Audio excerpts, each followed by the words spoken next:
and I won't back down. Hey, baby, there ain't no easy way out. Hey everybody, thanks so much for joining us right here on The Right View. We've got a great show for you tonight, but before we start, I want to tell you about one of our sponsors, Swiss America. Our country's facing so many problems these days under Joe Biden. The last thing any of us need is more to worry about. Unfortunately, we now have to fear losing our freedom and privacy with the Democrats' new push for a digital dollar that could allow the government to tell us what we can and cannot buy with our own hard-earned money.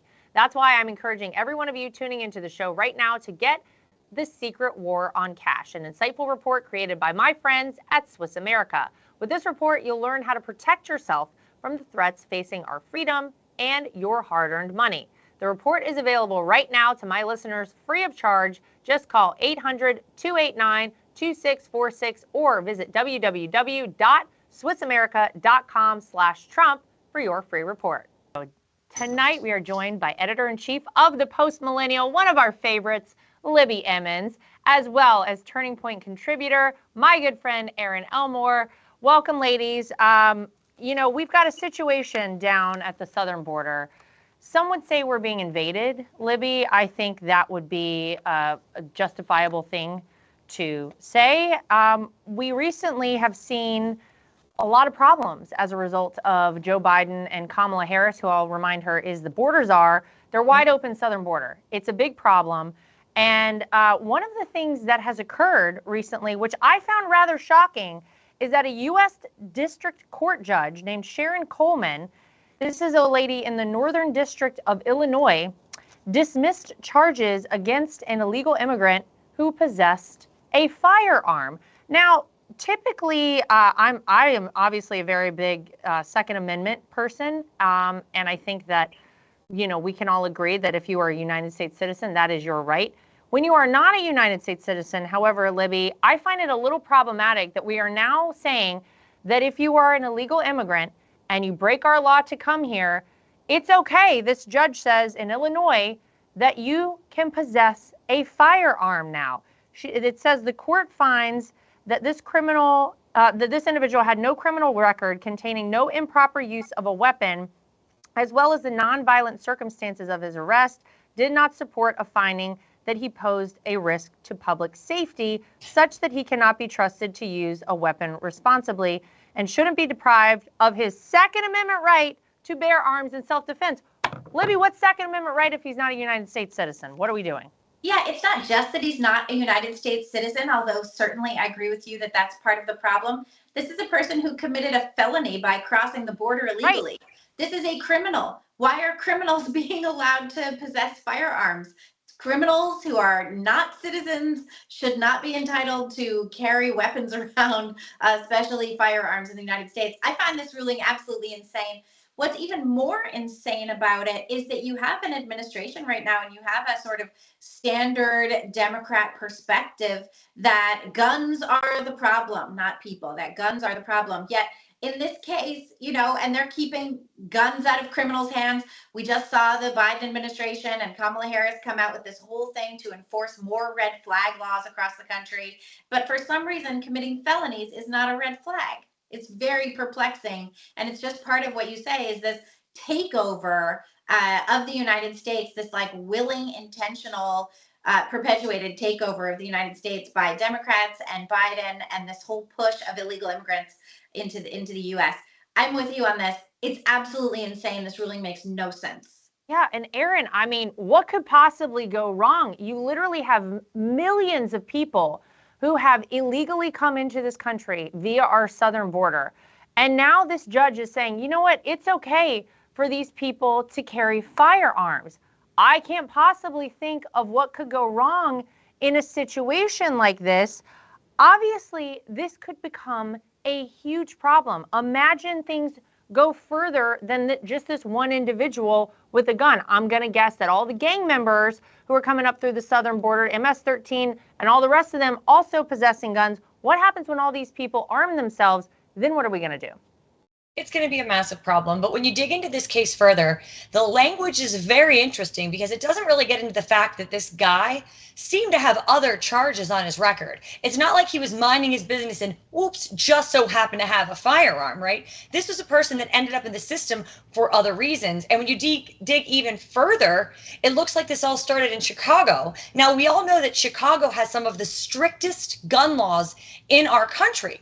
So the people that want the strictest gun laws, and by the way, some of the highest crime in our country, so the people that want the strictest gun laws in our country say, no, you average law-abiding citizen of Chicago, you're going to have to jump through every hoop imaginable to get a firearm. But if you cross the border illegally, committed a crime in that way, and then commit a litany of other crimes, no, you have a Second Amendment right. And that just when it shows you the inmates are running the asylum, right? They don't care about law and order and protecting the citizens of the state of Illinois. They care about protecting the illegal aliens, and they are aliens. That's becoming a bad word in the public discourse, but it shouldn't be. They are illegal aliens, and they should not be allowed to possess firearms until, let's say, at least they become citizens. So this case, I can't imagine that this stops here. I really hope that this goes all the way up to the Supreme Court and they say, wait a minute, as they say in Zoolander, am I taking crazy pills? Because that's what it sounds like. If you're going to quote someone, you might as well quote Zoolander. Then you look at, remember last week they showed the video of that like group of migrants at the southern border who were kind of charging at the National Guard. Well, it turns out that due to our catch and release policy reinstated by Joe Biden, most of that mob was just allowed to come on into the country. Think about the what that sends out across the world. Think about the fact that you have people who look at that and they say, wait a minute, we can intimidate the Border Patrol or the National Guard, whoever's down there, and we can essentially charge the border at these people, and they're going to let us in. I think from what I read, all but one who acted aggressively at the southern border was likely allowed to just go free into the country. Then, Libby, you have this situation where apparently due to the Department of Homeland Security's failure to file thousands of notices to appear before scheduled court dates, you had somewhere in the neighborhood of 200,000 migrant deportation cases just totally tossed out because the Biden administration failed to file paperwork. From 2014 to 2020, less than 1% of the deportation cases were dismissed because paperwork wasn't filed properly. Since Joe Biden's been in office, that number jumps to 8.4%. So here you have another situation where due to just a complete incompetence by the Biden administration, here's another example of just the way that they're allowing people to just come in and they're just like, wait a minute, we forgot the paperwork for 200,000 people. And that's just one incident, Libby. Yeah, do you really think that they forgot to do this? Right. I mean, that's my question too. Like, I am willing to chalk an awful lot up to incompetence because human beings are shockingly fallible, as we know. But when you have this level of what appears to be incompetence, you start to really question whether the goal isn't the outcome. And that's what it appears to be in this situation.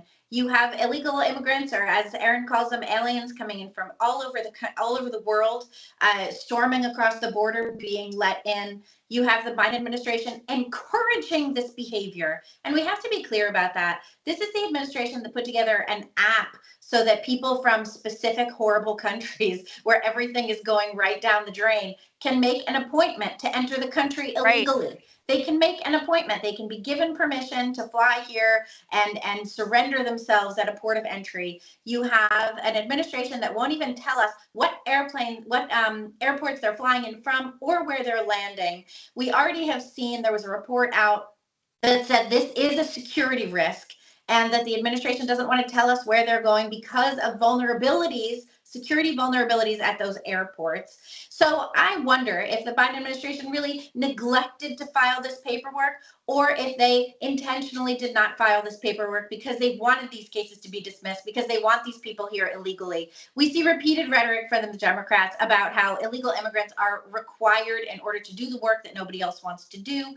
We see that going on. And also in terms of storming the border like that, like, why weren't they stopped? Why did we not stop them from coming in?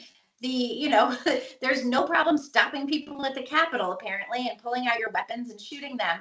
But you have to treat these people with kid gloves when they've come here intentionally by invitation from this administration. And that cannot be forgotten. And it's not just these 200,000 cases, but DHS is shipping children all over the country. No one has any idea where they're going. They're not tracking them. They're not vetting sponsors. They're not doing anything necessary to either secure the nation, to secure our sovereignty, or to secure the lives of these illegal immigrant children who are coming across. So yeah, I wonder. I don't think it's really incompetence at this point. I think that what we're seeing, I think this outcome is the intention. They are getting what they set out to do.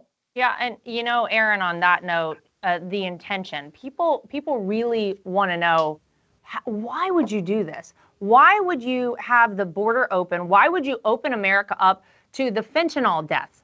That is the number one killer of our youth in this country right now is fentanyl. 100,000 Americans a year. Why would you open up the border to possible terrorists? Because we know people are coming in through our southern border, not just from Mexico and South America and Central America. These people are coming from all over the world. And one idea, and one of the reasons I've heard that perhaps the Democrats like all these people breaking our law to come here illegally, although it taxes all of our systems, although you had in Massachusetts a situation that the governor there called unfortunate, because a 15-year-old girl in one of these hotels in which they're housing these illegal immigrants, 15-year-old girl was raped by a Haitian illegal immigrant.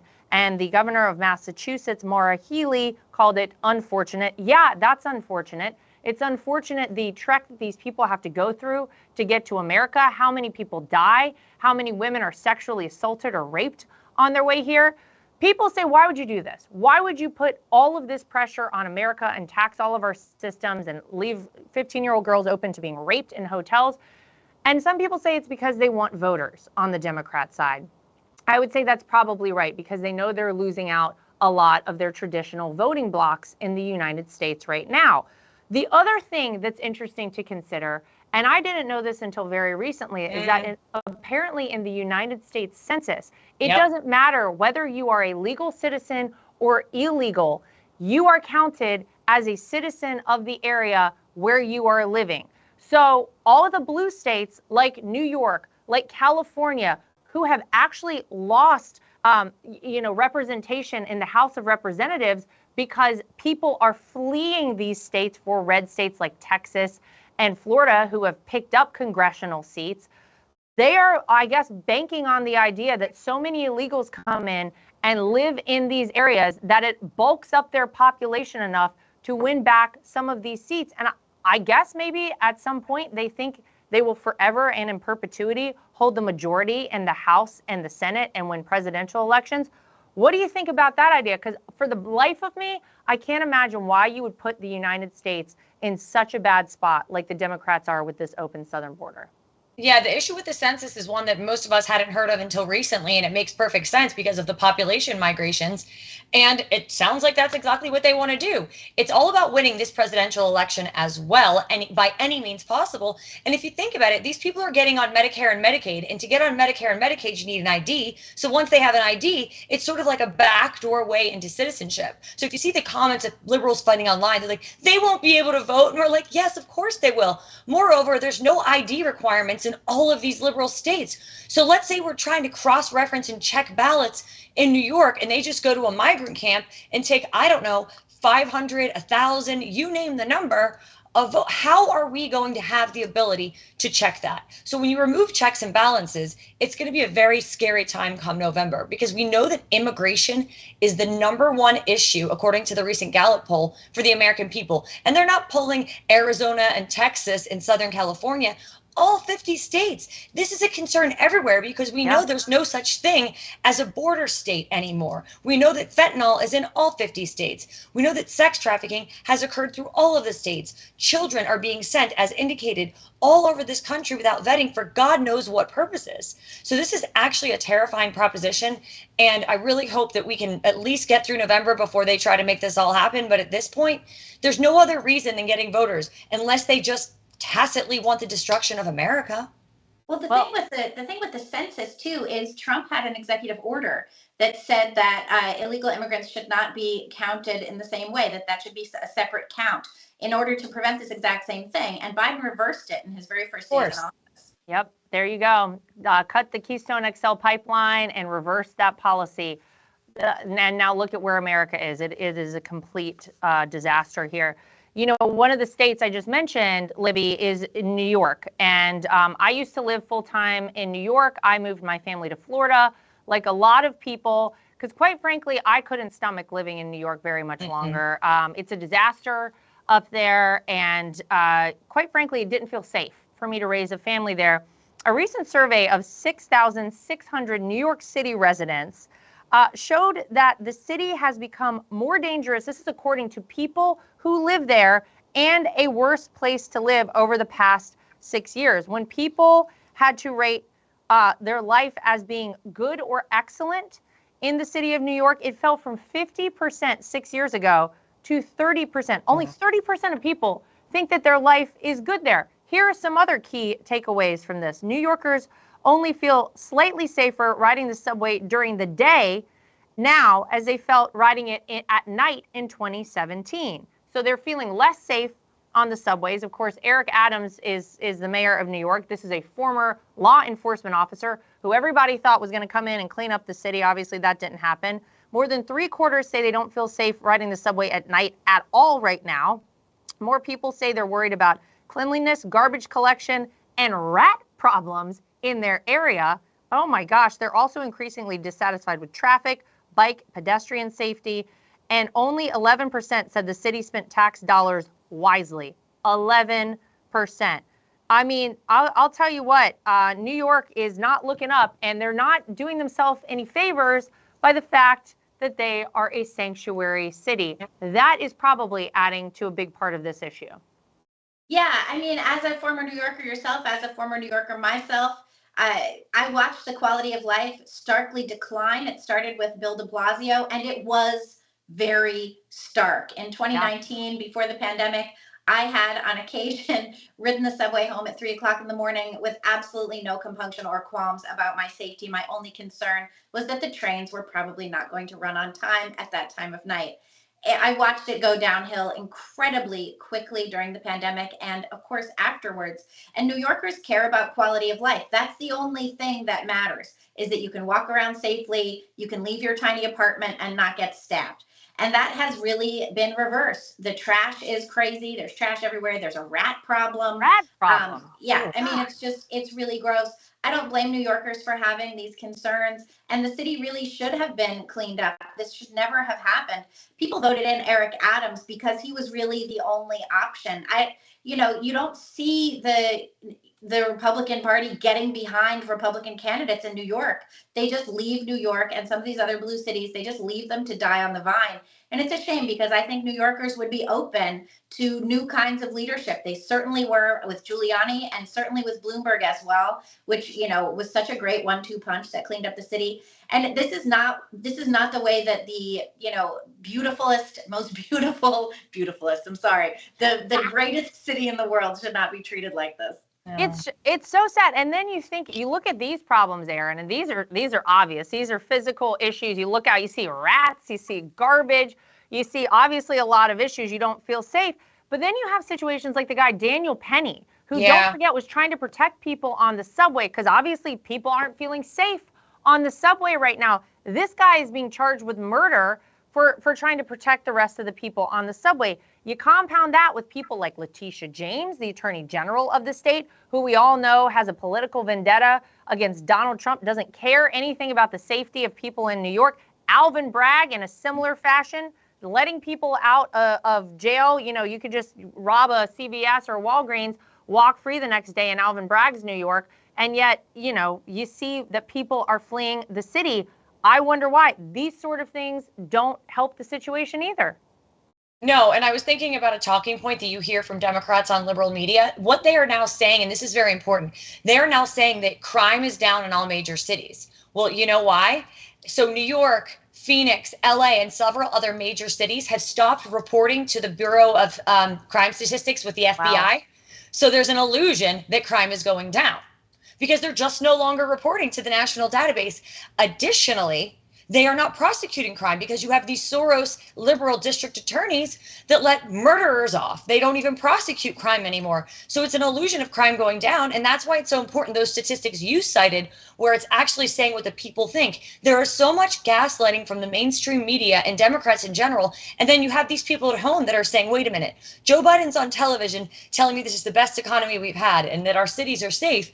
I don't feel that way at all. And I think that's why we're really at an impasse in this country, and things are really starting to change because people are done being lied to. We're sick of the tricks. We see what we see. We can see our wallets. We can see when we have to take off our watch or clutch our purse when we're in these major cities. The realities aren't adding up, and the only way we're going to fix it is voting Republican. And I think they realize that lying to us is no longer working. Yeah, well, it's very interesting. And Libby, you just said it. I think that we could be poised for a time when people in New York, people in these blue cities and states are like, enough. If they are really at their wits' end and they really are feeling unsafe, they're not happy, their quality of life is going down, at some point I would hope they would wake up and say, hey, we can't keep doing the same thing over and over again and expecting different results, because that is the definition of insanity. I'll tell you one person who has his eye on New York State, and it's Donald J. Trump. I'm telling you right now, don't be surprised whenever Donald Trump shows up in New York for a rally in one of the 5 boroughs or many of the 5 boroughs, because we're at a unique time in America right now. And I think he understands it. I think it's palpable to everybody. So I'm just saying, watch out for that. This is going to be an interesting election. All right, nobody move. We're going to take a quick commercial break. We'll be right back. All right, I hate to interrupt the show, but if you know anything about me, you know that I take my health very seriously. One of the ways I stay healthy is taking Balance of Nature's fruits and veggies in a capsule. They have an amazing story of how the product was developed by Dr. Douglas Howard that you can read for yourself on their website. Balance of Nature receives over 1,000 success stories every single month. They have hundreds of thousands of customers who have purchased billions of their capsules of fruits and veggies over the past 20 years. You can check it all out on their website. Their products are gluten-free and non-GMO, and they contain no added sugars or synthetics. If you're looking for something to make you feel better naturally, you should definitely give Balance of Nature a try. Whether you order online or call them directly, you can use the promo code LARA to get this special offer of 35% off, plus $10 off any additional sets, plus free shipping and their money-back guarantee. You can call them at 800-246-8751 and use discount code LARA, or order online at balanceofnature.com and use discount code LARA to get 35% off. Mike Lindell has a passion to help you get the best sleep of your life. After he invented the world's best pillow, he created the famous Giza Dream Sheets. They are the best sheets you will ever sleep on. And for a limited time, you can get a queen size set for $59.98, a king size set just $69.98. These are the lowest prices in history. Mike and MyPillow continue to be canceled by big box stores and attacked by the media, and they appreciate all of your great support during these times and want to say thank you by giving you free shipping on your entire order today. To get these specials, go to mypillow.com or call 800-624-3945 and use promo code TRUMP. You get the famous Giza Dream Sheets, queen size for $59.98 and king size for $69.98. You'll also get 60% off the original My Slippers. So call 800-624-3945 or go to mypillow.com and use promo code TRUMP for free shipping today. All right, so you know, you have a situation, Libby, in California where I think it's probably time that these people admitted that there was a little bit of a problem in California. Obviously, we know that that things in California are not the way we want in the rest of the country. And you look at a place like Berkeley, UC Berkeley. This is probably one of the most liberal places on the face of the earth, no doubt. But this is a situation where it plays stupid games, wins stupid prizes. After the 2020 George Floyd riots, there was a huge push to defund the police. The city cut $9.2 million from their police budget. And guess what happened? They had violent crimes and property crimes soaring. The levels rose to the highest levels in a decade. So you have UC Berkeley, where you have all these woke students, woke staff who said, wait a minute, this isn't working for us anymore. They spent $40,000 over the course of just 2 weeks to hire private security to protect the students near campus. But this was the real kicker for me. So they had to hire their own security because they cut the police budget. They cut 12% of the annual operating budget with that $9.2 million. Apparently, these security guards are not armed in any way. They are wearing fluorescent jackets, and they're either on foot or on bikes. I mean, I don't know. I think if I'm paying 40 grand over 2 weeks, I might expect somebody who could actually protect me. It seems like even whenever they are presented with how dumb the outcome is and how obvious it was that they were going to end up there, they do something even dumber. I couldn't believe they're not even armed, Libby. Yeah, that's absolutely insane, and no one respects a cop on a bike. I mean, we just all know it. You know, that's why when they show up at protests in New York, they're on horseback because you at least respect the horse. Yeah, this is really absolutely absurd, and it's one of the more comical defund the police stories that have come out. And of course, the defund the police movement, they acted as though once we take all the police away, all the people are going to be kind and sweet and generous and not greedy anymore, and no one's going to commit any crimes, and it's going to be a paradise, a utopia. And yes, that is not what happened. It turns out that the criminal element still is out there and thrives when social order decays and deconstructs right around them.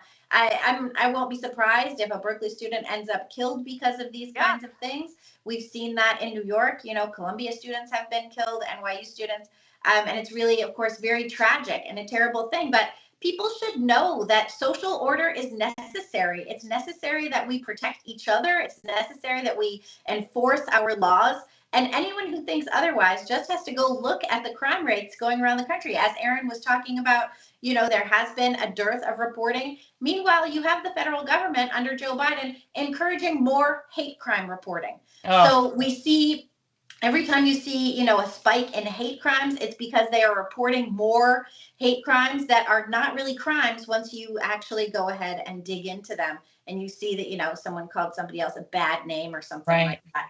So, yeah, I find this story almost hysterical, and probably tuition is going to get jacked up as well. And of course, is it really the students that they're protecting, or just their parents' tuition payments? Well, and by the way, where does this $9 million go when they defund the police? What they say is it goes to social service programs, but you can very easily track that, and it's almost always not the case.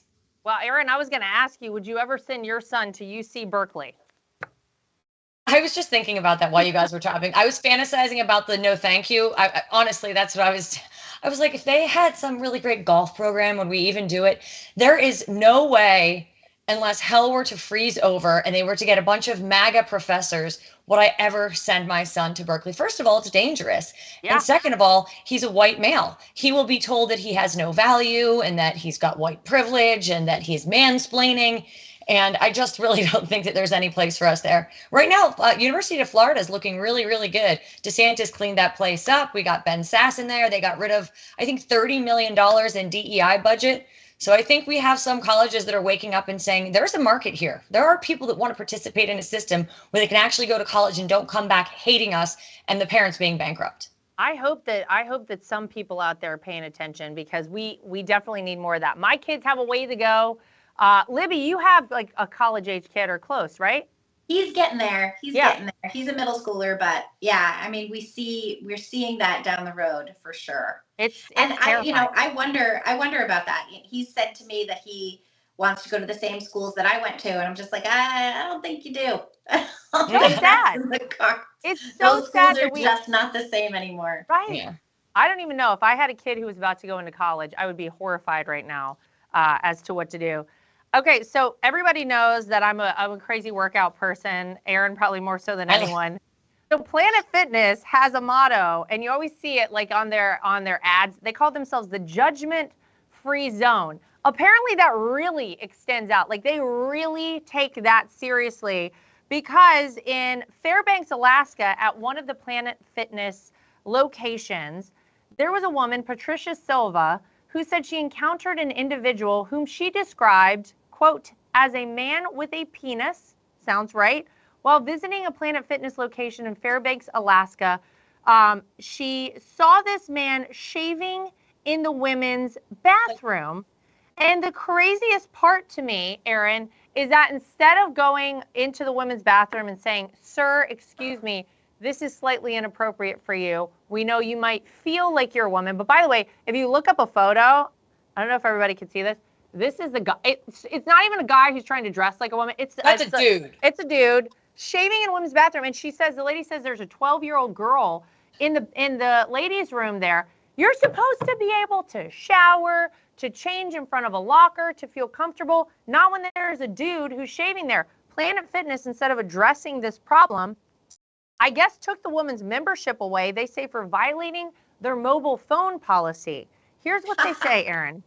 As the home of the judgment-free zone, there it is, Planet Fitness is committed to creating an inclusive environment. Our gender identity non-discrimination policy states that members and guests may use the gym facilities that best align with their sincere, self-reported gender identity. The member who posted on social media violated our mobile device policy, which resulted in their membership being terminated. And let me just say this before you answer, Erin. In the days following, the value of Planet Fitness plummeted $400 million because people were like, "Are you kidding me?" And good for people. Well, it's the Bud Light of gyms now, right? Yeah. I think that we're gonna hit them where it hurts, and that's their wallet and their stock price. But I have an amazing visual. Like was he like shaving his face in there? Shaving his face. I I hope it was his face, but yeah, I actually would prefer if it was his legs, because then it's like got a modicum of humor attached to it. Like, this is so brazen. Like, I'm a dude. I'm in the women's locker room with clearly pedophile tendencies because I'm doing this in front of a small child. And you're sitting there shaving your face. It's like, I can do what I want. It's a thumb in the eye to reason, rationality, and normalcy. And women already feel vulnerable enough going into a gym where there's potentially men around or looking at them, and changing in a locker room. You never really, I mean, God bless those people that feel super comfortable to let it all hang out in there, but you feel a little self-conscious at any rate. So why would you want to be doing this in front of a, let's call it the way it is, a pervert? And I hope that this continues to happen at Planet Fitness. I hope people don't let up on this one. You know, at least with the Bud Light situation, you know, the founders, or not the founders, we know the founders, they're members of Mar-a-Lago, but we know the people in charge were relatively conservative and donated to President Trump. So, you know, there got a little bit, some people gave it a little bit of leeway. Here, I hope we just don't take our foot off the gas and just plow through so Planet Fitness doesn't even exist anymore. Well, that's, Libby, that's kind of what this woman was saying. She went outside of the Planet Fitness after this happened, and she posted a video, and she was like, "I just feel like I need to talk about this because this is wrong. This is not acceptable. This should never happen." She basically said, like, I love this person in Christ or something to that effect, but this is wrong and you can't do these things, and we need to continue talking about it so that it doesn't continue happening. Yeah, and the thing is, this isn't the first time this has happened, and it's not the last time that it will happen. It's just, you know, it was very highly publicized. I think Libs of TikTok broke this story on X, and it really caught a lot of people's attention. But this has happened in gyms all over Canada and across the U.S. This has happened in Minnesota and Michigan and California, all over the place. And this time, a woman decided to speak out. She raised her voice. She was penalized. As usual, women, when they speak up for women's rights, are penalized in our culture. That is just what happens. But for every woman who speaks up, there are dozens of women who don't speak up, who don't say anything. There have been times when I've walked into a woman's restroom and I see a man in the bathroom there, and I just leave. I don't stick around. I tend to not publicize it. I tend to just go find a different place to do my business. But this happens repeatedly, and it happens across the country. Women don't tend to speak up about it. Women typically will be cowed into silence. They will say, "I don't want to lose my gym membership. I don't want to be public about this. I don't want to make a whole fuss." You know, that's a thing that women do. We all know that, you know? Yeah. So yeah, more women do need to speak up about this. More women have to realize that speaking up for women's rights and women's protected sex segregated spaces is not hateful. It is actually a reality-based perspective. It is a way to protect women and girls, and it is necessary. Yeah, and by the way, what you're saying, Libby, about women feeling like, we don't want to cause a fuss. We don't want to be labeled anything by speaking up. Recently, I mean, this is true, and it was proven via the Senate Committee on Health, Education, Labor, and Pensions, that's HELP for short. They released a report on what the trans inclusion in women's sports has done to female athletes. And they say the overall theme was, why am I even trying? I don't have any hope whatsoever. They felt totally helpless. And then whenever they broke it down even more, a lot of the women said, our voices as women were completely silenced. If we wanted privacy and safety and equality, then we were bigots. This has roots in misogyny, and allowing this to go on is misogynistic. And I'll give a lot of credit to Louisiana Senator Bill Cassidy. He was a ranking member on the committee. He said, I find it ironic that the Biden administration talks about the mental health of the transgender individuals as a reason why they are pushing those. They're totally ignoring the mental health and the feelings of fairness for the actual women who are competing in these sports. Was that for me? Sorry. Oh, go ahead, Erin. What you think? I think it's really sad. And that's why, as Libby was saying, I think it really is important to speak up. And that's how Riley Gaines, who intended to go to dental school, became a huge activist, because everyone else sort of sat there and stood in line while Leah Thomas at the University of Pennsylvania was crushing all of their records, ruining their chances of getting to the Olympics or any further competition. And in every aspect of our lives, so many people are afraid to stick up, whether you see a problem at your children's school, whether you see something in the bathroom. All of us have to become these little mini activists. And I will say that sunlight is the best disinfectant. Talk to people in the media, talk to your local school boards, run for office, because we need to get involved and change this narrative. Otherwise, it's going to remain the same, and it's certainly not going to get better. Betsy DeVos was working on this when she was with the Trump administration, and she brought to light so many cases in Connecticut where this was going on, and she was slammed as hateful for sticking up for women's rights. So you had a Republican president's education secretary sticking up for women's rights and being called hateful. It's amazing. And, you know, these women who call themselves feminists, Libby, I find it really shocking. These are the ones who are, unfortunately, they should be on the side of women here, but somehow because of the way that things have been positioned now, they're on the wrong side of this argument. I don't understand it. And what's interesting to me is whenever you think about like feminists, you think about all these women who are kind of controlling the direction of the Democrat Party. And I thought it was very interesting. I saw something that James Carville said earlier today. He said that the Democrats are losing support among men because of preachy females who drive the party's culture. He says that I think they also drive Subarus. They probably do drive Subarus. He said that basically what they're saying is, don't drink beer, don't watch football, don't eat hamburgers. This is not good for you. The message is too feminine. Everything you're doing is destroying the planet. You've got to eat your peas, he said. It's very interesting, his take. I mean, you know, I don't know that I agree with James Carville on a lot all the time, but I think this is a big problem for the Democrats. They've really kind of lost their way. I don't know what their messaging is anymore to people. Just let like the woke stuff go unnoticed or unchecked. I don't know. What do you think about that strategy or that thought process, Libby? Well, there are a bunch of Karens out there on the Democratic Party who like to tell everyone what to do and then complain when they don't do it. We've been seeing that for years now, and it is really annoying. You have women out there saying that some men are women and insisting that we all go along with that or lose our jobs or our standing in our communities, or in some cases, our children and custody of our children. You have everyone screaming out there about environmental policy, and they have these concerns about climate change or global warming, or pick your euphemism right now for a way to eradicate carbon dioxide, even though that's what all human beings breathe out. You have them freaking out about all of these things, demanding that everyone comply with their wishes, and assuming that because they can identify a problem, that means the solution they come up with is the correct one. But we can all identify problems. That doesn't mean we can all come up with a solution just because we've identified that issue. So yeah, I think that there are a lot of, I probably wouldn't call them preachy females, especially not if my mom is watching, because she wouldn't like that at all. But there are a lot of women in the Democratic Party right now who have put their entire faith and morality and meaning of life in pushing policies that they feel are, morally justified for one reason. These women should probably have families and kids and stop using their maternal instinct to push climate change policy. Yeah, and Erin, it kind of made me think, whenever you look at who seems like enemy number one is for the women on the Democrat side, it's like white men.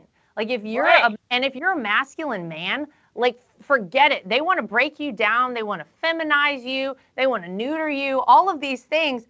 I don't know. I think it's probably going to drive a lot of men away from considering voting for a party who has failed them on every possible level. Look around, ladies and gentlemen. The world seems to be falling apart right now. Not just America, the rest of the world in turn as well. Things are worse for people now than they were 3.5 years ago when Joe Biden became president.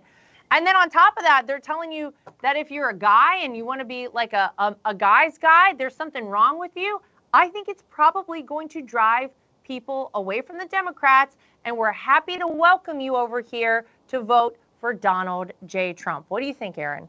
Amen. I think you're completely right. And I was also thinking about a clip that's been circulating online recently where Charlie Kirk from Turning Point USA, my boss, was talking to a young girl who self-identified as a feminist. And the first question he asked her is, can you tell me what a woman is?